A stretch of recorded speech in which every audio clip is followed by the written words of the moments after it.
Startup Studio. Radio Robin poslušate, dober dan, voščim Erika Koncut. Lepo dobrodošli v Startup Studio, ki ga soustvarjamo s Primorskim tehnološkim parkom, oddajo pa omogoča Mestna občina Nova Gorica. No, danes gotovo s čisto mladim elanom. Popri bodo podjetniško popoprali te naslednje minute. V našem studiu sta namreč predstavnik dijaške ekipe Gasser Juice iz Škofijske gimnazije Vipava, David Belac, in tudi Bojana Cipot iz Primorskega tehnološkega parka. Lepo dobrodošla v studio. Pozdravljeni. Pozdravljeni.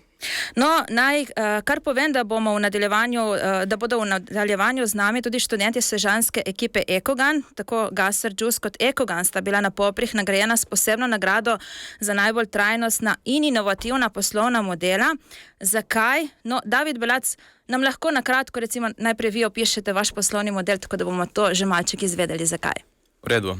Ok, kot že prej omenjeno, dajte si zdaj predstavljati energijsko pijačo, pa ji vzemite ven kofein.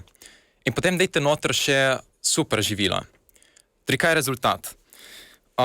Noter imamo te medicinske gobe, ki so v bistvu hkrati vsaj delno nadomestek kofeina, ker ti dajo hkrati občutek energičnosti in hkrati reducirajo simptome tesnobnosti, depresije, izboljšajo sposobnosti koncentracije, razmišljanja, pomnenja, med drugim celo spodbujajo rast nevronov oziroma spominskih celic.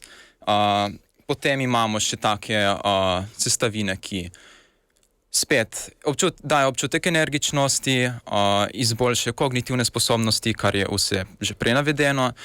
Celo take, ki izboljšajo oziroma povišajo plodnost in pa libido, kar je v bistvu tudi dobro za zakon. Tako da v bistvu zajameš cel paket, ne? Torej ste pomislili na vse, in na študente, dijake, ki se morajo učiti, in na recimo bolj odrasle. V bistvu je vse zajeto, ja. Zdaj tako, mlajši, ki se učijo, rabijo v bistvu rajši kot kofein, ki lahko povzroča tresavico, potenje, v bistvu razne težave, potem tudi znižuje koncentracijo.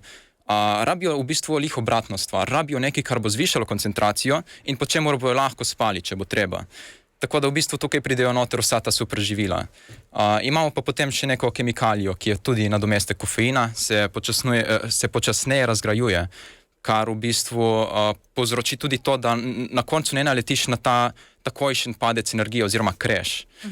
Tako da je precej stvari zajetih. Kako ste pa prišli do ideje? Dejansko ste že imeli nek osnutek, že preden ste se prijavili na popre, ali ste dejansko začeli razmišljati šele o prijavi na popre, kaj bi lahko prijavili?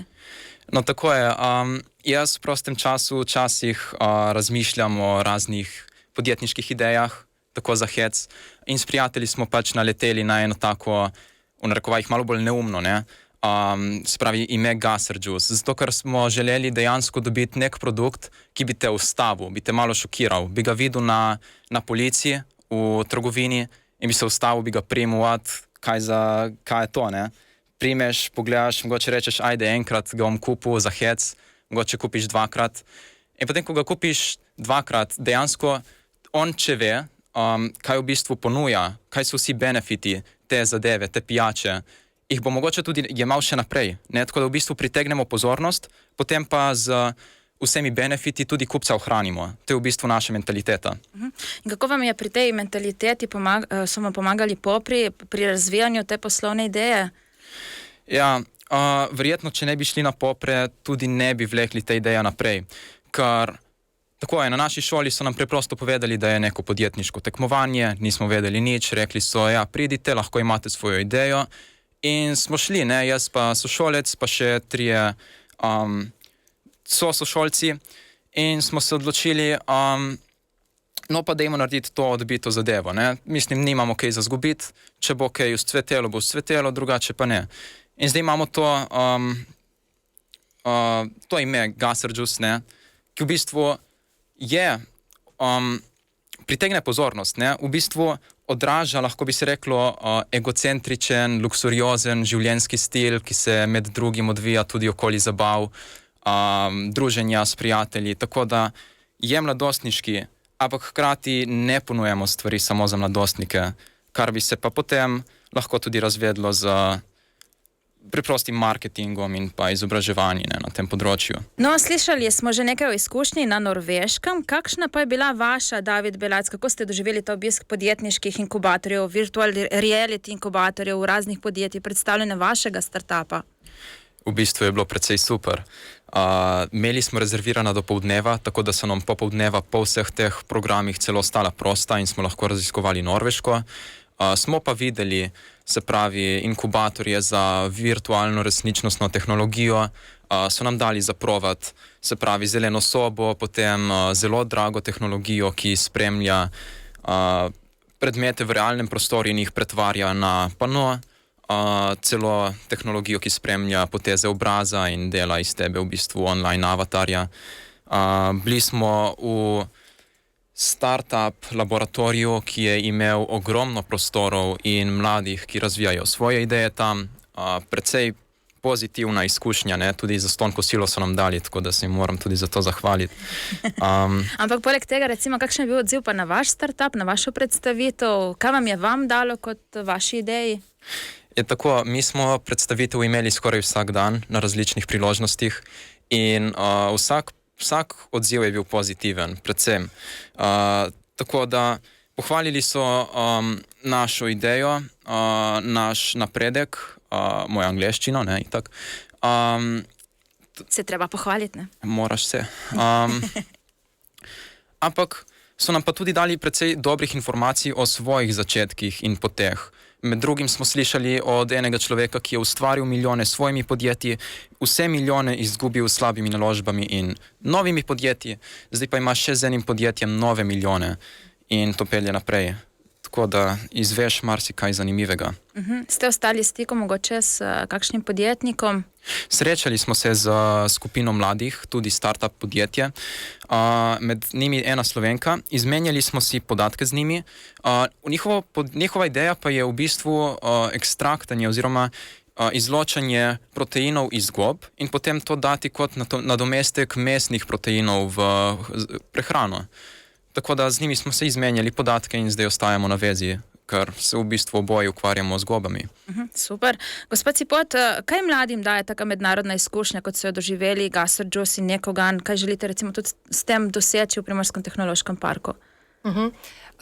Torej, že sama popri izkušnja nacionalna daje tem mladim mogoče prvo podjetniško izkušnjo.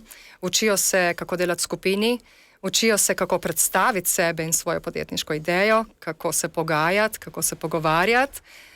Zame in mislim, da tudi za njih je pa mednarodna izkušnja mogoče še korak dalje, kar pomeni, da vstopaš na tuje tržišče, lahko preizkusiš svojo podjetniško idejo, ali ima mogoče tržišče, mogoče ga nima. Seveda vse zadeve potekajo v tujem jeziku, predstavljanje, pogajanja. Torej so izven cone obdobja, ne? So popolnoma izven cone obdobja, absolutno. In samo potovanje in spoznavanje tudi ljudi in njihovih običajev je zagotovo tudi neka šola življenja. Ne? Recimo, ne v tej skupini, ampak imamo tudi eno izkušnjo iz preteklosti, ko smo poslali v Bruselj 2 dijaka in zgodilo se je, da sta se na poti izgubila. Torej sta se mogla tudi znajti, kako priti nazaj. No, novo mednarodno izkušnjo pripravljate, v kratkem bo popri Startup Challenge s 50 mladimi iz 14 evropskih držav v Primorskem tehnološkem parku. Kaj nam lahko poveste na to temo? Torej, do Startup Challengea je seveda potekala neka daljša pot našega sodelovanja preko meje. Najprej čezmejno za zamejci, potem v jadransko-jonski prostor, kjer smo se povezali z 10 tehnološkimi parki tega območja. In zdaj naslednji korak je bil seveda še malo bolj ambiciozen, ko želimo gostiti in imeti to skupino mladih iz cele Evrope. Ta dogodek bo potekal 22. in 23. oktobra, torej naslednji vikend, in dejansko bomo mlade zaprosili, da nam dajo odgovore, zakaj prihaja do bega možganov, zakaj odhajajo v tujino in zakaj jih obdržati. Nekaj so vam že recimo poslali, ne, da ste lahko prebrali njihove misli. Vas je že kaj presenetilo? Dejansko smo veseli, zato ker smo seveda jim dali na razpolago neko vsebino, na katero se že pripravljajo naprej. V njihovih odgovorih smo pa videli, da želijo biti zelo konkretni pri reševanju izzivov, tudi tega izziva, demografskega trenda, negativnega. Dejansko vidijo, da želijo delati podjetniško tudi in da imajo tehnološki parki tukaj veliko vlogo pri reševanju. Gospod Cipot, kot smo slišali, tudi v sklopu Startup Challenge, ki bo kmalu v Primorskem tehnološkem parku, mladi vidijo podjetnost kot neke vrste rešitev glede bega možganov v tujino. Kaj pravite na to temo? Vas je to presenetilo, recimo? Meni je fajn zato, da se bodo mladi zbrali dejansko in skupaj iz različnih držav naslovili ta izziv. Mi bomo seveda prepustili, da sami iščejo rešitve. Predvideno je pa tudi to, da na koncu izdelajo neka priporočila za to, kaj naj se dejansko naredi. In tudi sam načrt. Dali bodo recimo enoletni načrt, kaj moramo drugi, starejši in tudi institucije, ki so vpletene od ministrstev do občin in tako naprej, pač narediti do naslednjega leta, da se naredi nek korak v pozitivno smer. David Belac, kaj je recimo pa pri vas očara na področju pač to podjetništvo? V čem je tisti izziv? Kaj vam daje? Kakšen adrenalin recimo? Jaz bi rekel, da je v bistvu vsa svoboda, ki jo dobimo s tem. Noben nas ne omejuje, noben nam ne pove, kakšna so pravila, razen zakoni med drugim. Ampak tukaj res lahko počnemo, kar hočemo, in če vidimo, da ima nek produkt, nek potencial, se lahko povežemo tudi s katerimi koli ljudmi hočemo, oziroma kogar si pač sami izberemo, in potem tudi z njihovo pomočjo peljemo naprej svobodne sanje. Kaj so pa recimo tisti največji strahovi? Kaj meniš recimo med mladimi, ko se lotijo kakšne podjetniške ideje? Kaj je tisto, ki jih mogoče malček zažlajfa? Je vedno mora biti strah pred neuspehom, ne? Ti se tukaj igraš tudi z velikim kapitalom, tako da glede na to, da nimaš lastne službe, mogoče še, in si v bistvu odvisen od staršev, je v bistvu še eno kar veliko tveganje, kolikor se pač igraš take velike sanje, ne? Ampak po drugi strani to lahko hkrati predstavlja tudi varnost, če imaš v bistvu svojo družino, ki bo v bistvu poskrbela zate v vsakem primeru, ne? Tako da je dvorezni meč. Vi pa z vašo poslovno idejo še vedno korakate naprej, ne? Jo razvijate naprej, jo želite uresničiti. Drži, ja. Kje ste recimo zdaj trenutno, v kakšni fazi? Trenutno delamo bolj počasi, ker smo 4. letnik, nas čaka matura in se moramo fokusirati tudi na druga področja. Ampak trenutno ostajamo pri razvijanju okusa, mogoče maskiranju. Barva ni tako zelo pomembna, vendar jo bomo spremenili, ukolikor nam bo to preprosto pomagalo povečati prodajo, in pa nasplošno še vzpostavljamo stike z vsemi ljudmi, ki bi nam lahko pomagali. Se pravi, ustvarjamo socialni kapital. Gospod Cipot, kaj pa recimo lahko odrasli se naučimo od mladih, ki se vključijo v take programe, kot je Popri? Gotovo že to, da slišite različne ideje iz popolnoma različnih področij, je že to nekaj. Zagotovo mladi ljudje drugače gledajo na svet, ga opazujejo in že same ideje so za nas fascinantne. Vedno smo navdušeni tudi nad tem, ker so zelo korajžni, zelo znajo predstaviti idejo, so ambiciozni, torej spremljajo zadeve, ki se okvarjajo, ki se nekako odvijajo v njihovem okolju, vidijo probleme in od tega se znamo tudi mi kaj naučiti. Nas pa veseli tudi to, da so zelo fleksibilni, inovativni, da se znajo prilagajati na različne situacije in mislim, da je to tudi tisti pravi kader, ki ga bomo v prihodnje nekako potrebovali na našem tržišču. Tako da Popri so mogoče tudi doprinos k reševanju tudi te težave mogoče na tržišču. Kje jim pa največ pomagate? Kje ima mogoče največ tistih hip in tam jih vi porinete naprej?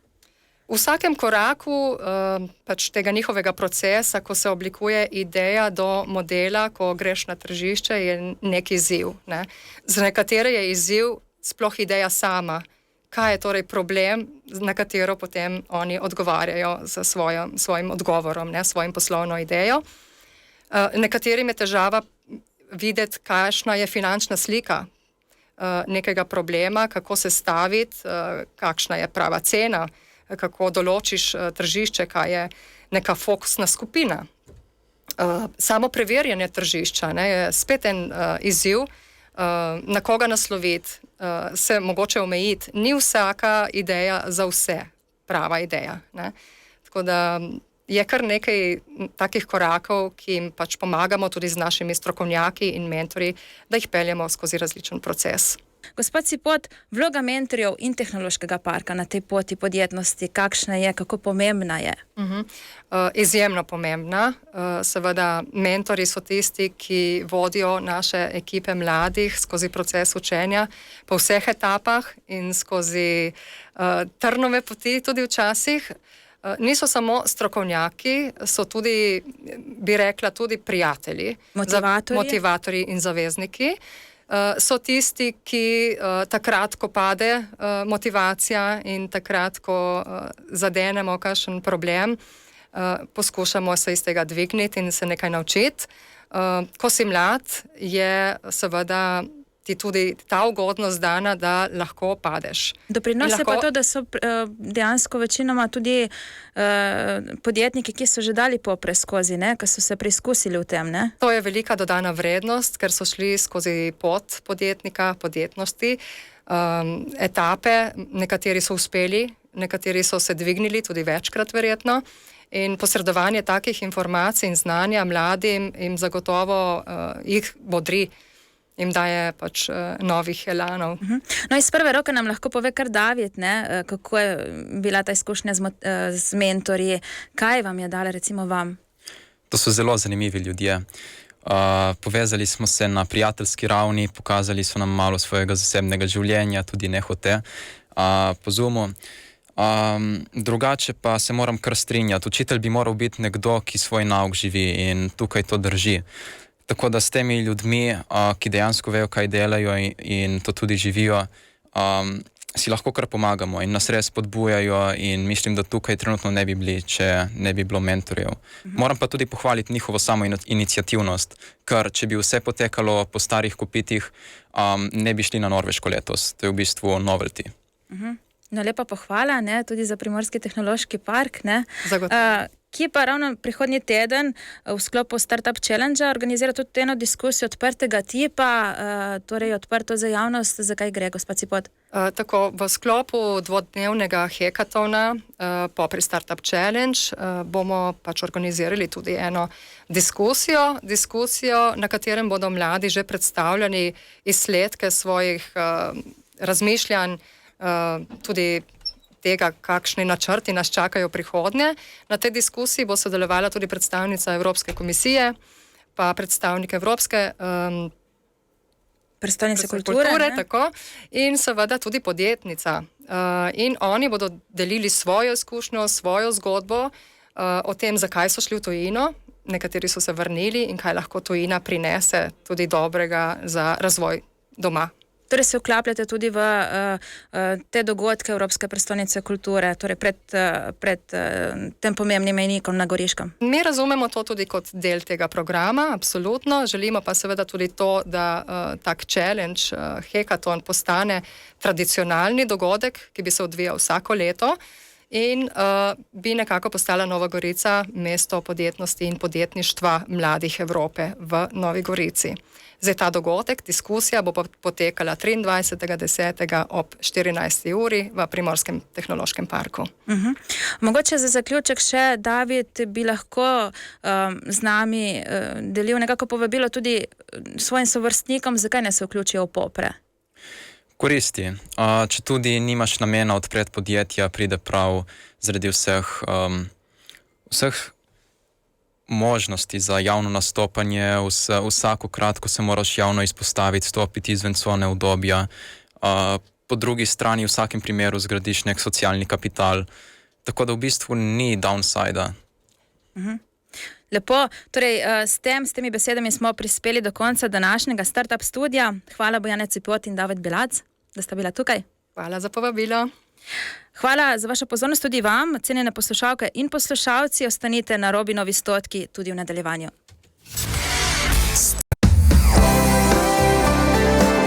Radio